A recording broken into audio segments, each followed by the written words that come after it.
November 4-നാണ് CPI CPM-ന് നൽകിയിരിക്കുന്ന അവസാന തീയതി.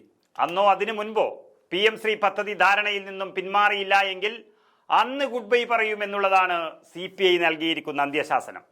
അതായത് ഇപ്പോഴത്തെ നിലയിൽ CPI CPM-ന് കൊടുത്തിരിക്കുന്ന ഡെഡ് ലൈൻ എന്ന് പറയുന്നത് നവംബർ 4-ആണ്. അതിനു മുൻപ് കേന്ദ്രവുമായി ഒപ്പിട്ട ധാരണാപത്രത്തിൽ നിന്ന് പിൻവാങ്ങുമെന്ന ഉറപ്പ് മുഖ്യമന്ത്രി തന്നെ നൽകണമെന്നാണ് CPI-യുടെ ആവശ്യം. എന്നാൽ അത് തീർത്തും നടക്കാത്തൊരാവശ്യമായാണ് CPM കരുതുന്നത്. ചെയ്തതിൽ നിന്ന് പിന്നോട്ട് പോകില്ല എന്ന് CPM ഇന്നലെ പറഞ്ഞിരിക്കുന്നു. ഇനി എന്ത് വേണമെന്ന് കൂട്ടായി ആലോചിക്കാമെന്നാണ് CPM-ന്റെ ഒരു വാഗ്ദാനം എന്ന് പറയുന്നത്. അത് CPI-ക്ക് സ്വീകാര്യമല്ല എന്നിരിക്കെ രാജി തന്നെയാണ് അടുത്ത നീക്കം. പ്രതിസന്ധിക്ക് അയവ് ഉണ്ടായില്ല എങ്കിൽ CPI-യുടെ 4 മന്ത്രിമാരും നവംബർ 4-ന് ചേരുന്ന സംസ്ഥാന കൗൺസിൽ യോഗത്തിന്റെ അംഗീകാരത്തോടെ തന്നെ രാജിവെക്കും. 5-ാം തീയതി ജില്ലാ നേതൃയോഗങ്ങൾ വിളിക്കാൻ തീരുമാനിച്ചത് ഇതുകൂടി മുന്നിൽ കണ്ടുകൊണ്ടാണ്. അങ്ങനെ ഏറ്റവും വലിയൊരു തീരുമാനത്തിലേക്ക് CPI കടക്കുന്നു എന്നുള്ളതിന്റെ സൂചന തന്നെയാണ് വരുന്നത്.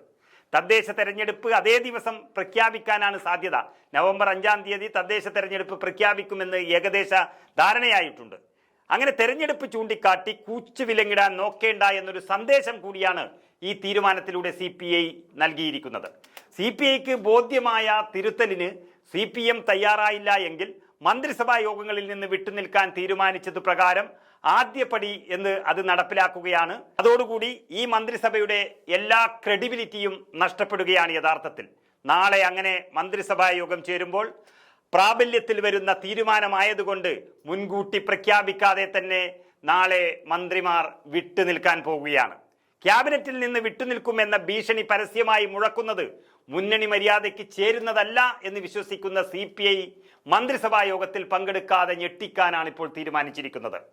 നമുക്കറിയാം, പ്രധാനമന്ത്രി അടക്കമുള്ളവരുമായുള്ള കൂടിക്കാഴ്ചയ്ക്ക് ശേഷം പാർട്ടിയിലോ മുന്നണിയിലോ ചർച്ച ചെയ്യാതെ മുഖ്യമന്ത്രി എടുത്ത ഒരു തീരുമാനത്തെ ഒരിക്കലും അംഗീകരിക്കാൻ കഴിയില്ലെന്ന് പ്രഖ്യാപിച്ച CPI ഇതൊരു അഭിമാന പ്രശ്നമായി തന്നെ എടുത്തിരിക്കുകയാണ്.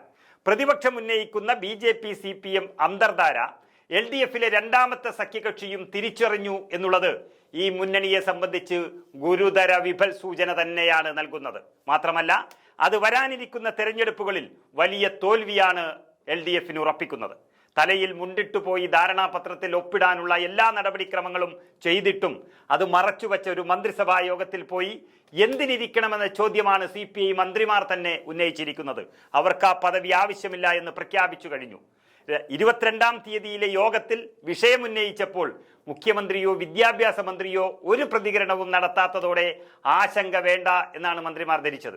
ഉത്കണ്ഠ വേണ്ടെന്ന് ചൂണ്ടിക്കാട്ടി ചർച്ച തന്നെ ആവശ്യമില്ലെന്ന് പറഞ്ഞ താൻ വളരെയധികം പരിഹാസ്യനായില്ലേ എന്നാണ് K. രാജൻ എന്ന റവന്യൂ മിനിസ്റ്റർ വികാരത്തോടെ ഇന്നലെ CPI യോഗത്തിൽ ചോദിച്ചത്. അങ്ങനെ എല്ലാ മന്ത്രിമാരും കട്ടക്കലിപ്പിലാണ്. മന്ത്രിമാരുടെ ഈ വികാരം നിർവാഹക സമിതിയുടെ ആകെ പ്രതിഷേധമായി മാറിയതോടെയാണ് 4 മന്ത്രിമാരും ഒപ്പിട്ട കത്ത് മുഖ്യമന്ത്രിക്ക് കൊടുത്തിരിക്കുന്നത്. അപ്പോഴാണ് നവംബർ 4-ാം തീയതി വരെ സമയം നൽകിയത്. പാർട്ടി പറയുന്നതിന് മുൻപ് തന്നെ പാർട്ടിയുടെ അഭിമാനം കാക്കാൻ 4 മന്ത്രിമാർ രാജിക്കൊരുങ്ങിയത് LDF-നെ അക്ഷരാർത്ഥത്തിൽ വെട്ടിലാക്കി കഴിഞ്ഞു.